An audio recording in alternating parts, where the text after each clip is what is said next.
The ball hit the pavement hard, echoing in the quiet cul-de-sac. Marcus's sneakers squeaked as he crossed over, drove to the left, and jumped for the shot. The orange rim rattled, then swallowed the ball clean.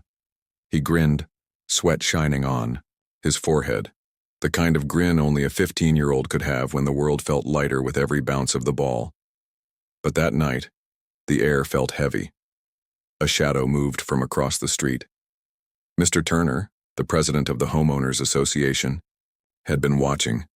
Everyone in the neighborhood knew Turner, always walking with a clipboard, always pointing out violations, always reminding people of the rules. His face carried that permanent look of annoyance, as if every sound, every movement, was some kind of offense against him.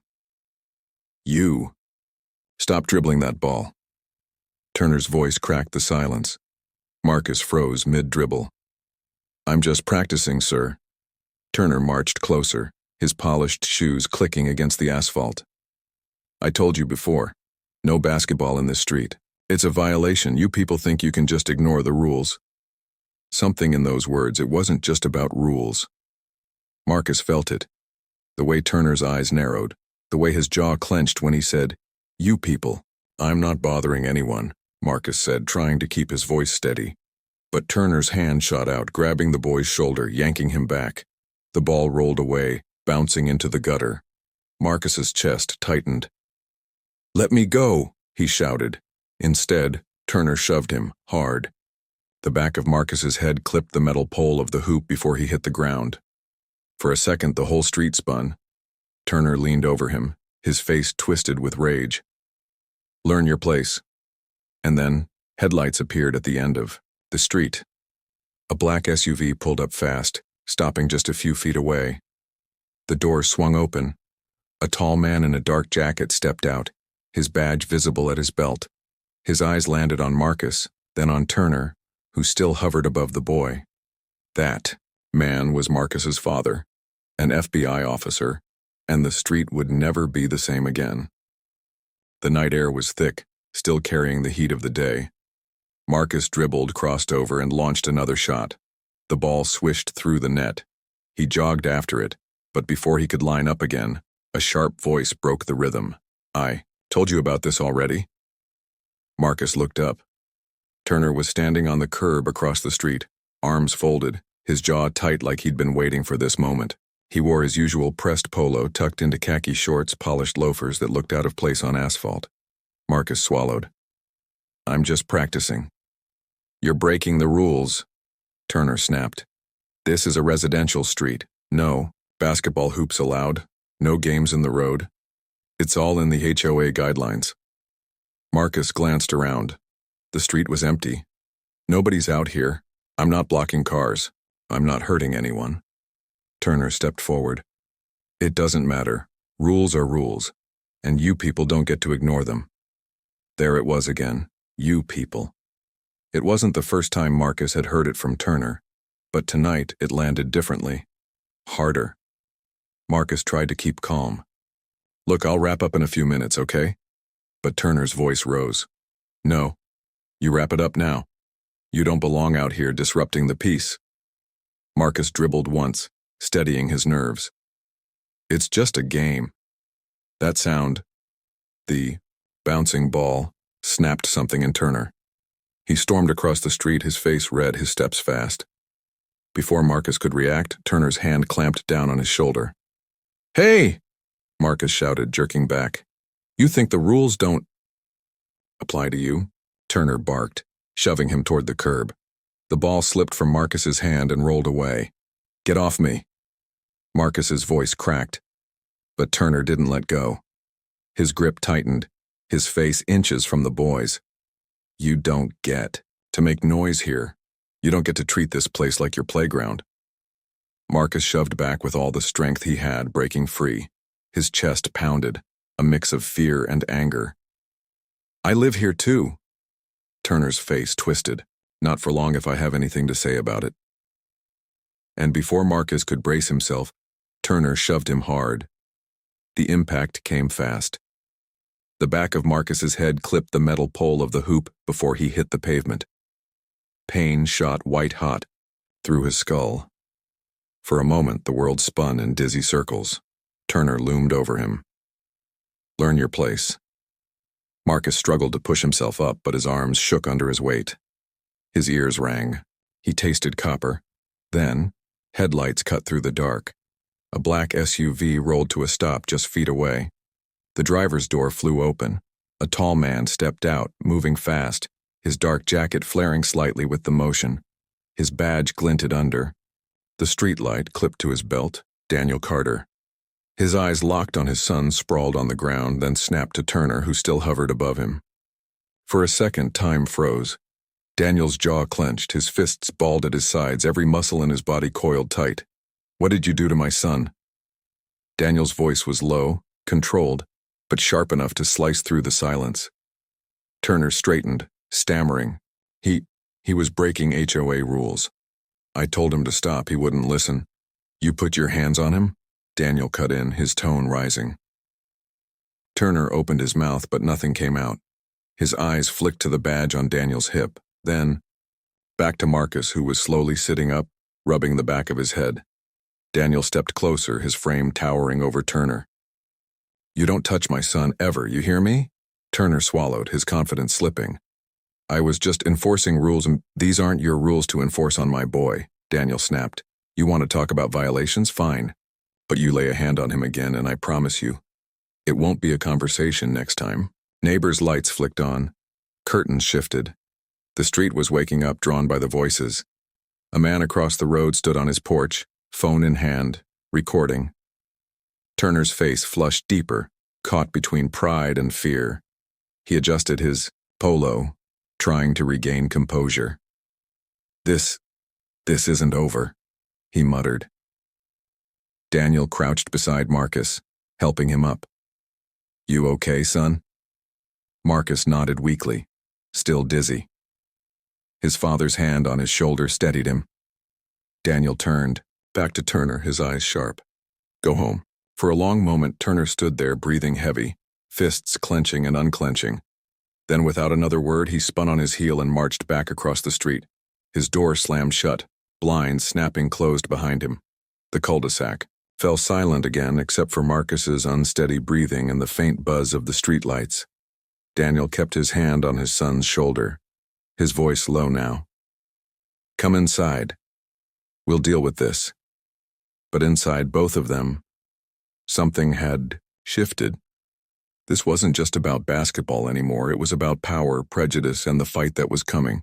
Marcus had a simple rhythm to his days, the kind of rhythm teenagers slip into when school is out for summer. He'd wake up around 9, shuffle into the kitchen barefoot, and pour himself a bowl of cereal. His father, Agent Daniel Carter, was usually already gone by then. Early mornings at the bureau were standard. Daniel was not the type of man to leave without routine. Marcus would always find the same things in the kitchen. A folded note on the counter, sometimes reminding him to take out the trash, sometimes just a line of encouragement. Push-ups before ball today. Discipline first. That was his father's way of talking, clipped but caring, the kind of man who believed respect came from structure. Marcus's mornings often started with those push-ups. Then if the day wasn't too hot, he'd head outside with his basketball. He loved the way the sound of the dribble filled the otherwise quiet cul-de-sac. Most of the houses were similar. 2-story, neat lawns, cars polished in driveways. The families kept to themselves mostly. People waved, exchanged small talk, and shut their doors. Turner's house was different. His blinds never seemed fully open, but Marcus always felt eyes behind them. Mr. Turner didn't wave. He didn't nod. He walked like a man measuring the world against some invisible rulebook, waiting for the moment he could call someone out. Marcus had been told off twice already, once for leaving his ball in the driveway overnight, once for playing music on his speaker a little too loud. Turner always framed it as the HOA rules, but Marcus never saw him knock on any of the other houses for the same things. Afternoons belonged to training. Daniel had a small setup in the garage, weights, a pull-up bar, a heavy bag. When he was home, he'd join Marcus there, shirt sleeves rolled, sweat dripping, his voice steady and firm. One more rep. Don't stop when you're tired. Stop when you're done. Marcus admired him for that. His father had carried himself the same way since his mom had passed away years ago. No softness, no excuses, just steady steps forward. Evenings were Marcus's favorite. That was when his father sometimes came home early enough to shoot hoops with him. Daniel wasn't the best player, but he was strong, and Marcus loved how competitive he got.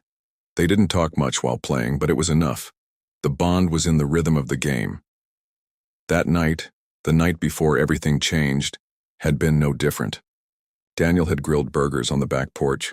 They'd eaten in the fading light, and afterward Marcus had gone out front to practice a little longer. It was past 9, the sky dim but still holding a faint glow. He knew he should have wrapped it up, but the rhythm was addictive. Dribble, cross, step back, shot. Again and again. Neighbors' porch lights flicked on.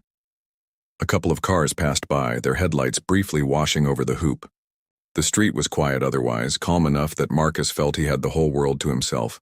Except he didn't. Across the street, Turner's blinds shifted. A sliver of light escaped from his living room, and Marcus felt the same eyes he always felt. Watching, measuring, waiting. Still, Marcus didn't stop. The ball was his escape, and this was his neighborhood too. He had every right to that asphalt. His father had told him many times, "Never let anyone take away your space in the world, son. You belong wherever you stand." Marcus believed that. At least until Turner stepped out of the shadows that night. Clipboard gone, temper sharp, and rules suddenly replaced with something uglier. The next morning, Daniel was already awake before sunrise. Sleep hadn't come easily. He had sat in the living room long after Marcus went to bed, replaying the scene over and over. The sound of his son hitting the pavement, Turner's face, looming above him the phrase, "Learn your place." Marcus was fine physically, but Daniel could see it in his eyes. The confusion, the anger, the humiliation. That cut deeper than the bruise. By 8 o'clock, Daniel's phone buzzed. A voicemail. From an HOA board member. He listened, jaw tightening with each word. "Agent Carter, we've had some complaints filed regarding your son's behavior last night. The president reported a violation of HOA rules. Basketball hoops aren't allowed in the street, and apparently your son was non-compliant when told to stop. We'll need you to attend a hearing tomorrow evening." Daniel set the phone down slowly, breathing through his nose. Turner hadn't wasted a second. He was already rewriting the story. When Marcus came downstairs, Daniel slid the voicemail across the table. "Listen to this." Marcus frowned as he heard it. "He shoved me. How can they act like I did something wrong?" Daniel's hand clenched into a fist, then loosened. That's how men like him work. They twist the facts until they look like the victim. He leaned forward. "But we don't let them win. Understand?" Marcus nodded, eyes steady. By the evening, whispers had spread across the cul-de-sac. Daniel noticed the way some neighbors looked at him differently. A man he'd waved to for months avoided eye contact. Another shook his head and muttered under his breath. Yet others looked curious, even uneasy, like they'd seen Turner cross a line. Daniel wasn't surprised when a knock came at his door. It was Mr. Lopez, one of the quieter residents, holding his phone. "I thought you should see this," Lopez said, showing him the screen. It was the video from the night before, the one where Turner shoved Marcus and Daniel arrived seconds later. Someone had uploaded it to a neighborhood forum. Comments were already piling up. Outrageous. That kid didn't deserve that. Turner always takes things too far. Daniel thanked him. Evidence mattered. The next evening, Daniel and Marcus walked into the HOA meeting held at the community center. A long table stretched across the front where 5 board members sat. Turner was there too, seated at the center like a king on his throne, papers neatly stacked in front of him. The room was half full of residents, some whispering, some stone-faced. Daniel felt the weight of their eyes, but he kept his back straight, his hand resting lightly on Marcus's shoulder. Turner cleared his throat. "This meeting is to address a violation that occurred 2 nights ago. A resident, Agent Carter's son was in clear breach of HOA regulations by playing basketball in the street. When asked to stop, he refused, became confrontational, and escalated the situation. Daniel let him finish, his face unreadable. Turner continued, voice firm. As president, it is my responsibility to enforce community standards. This behavior cannot be tolerated. I recommend disciplinary action, including fines and the removal of the hoop. A murmur rippled through the crowd. Daniel stood slowly, the chair legs scraping against the floor. His voice was calm, but carried across the room. That's not what happened, Turner smirked. Of course you'd say that.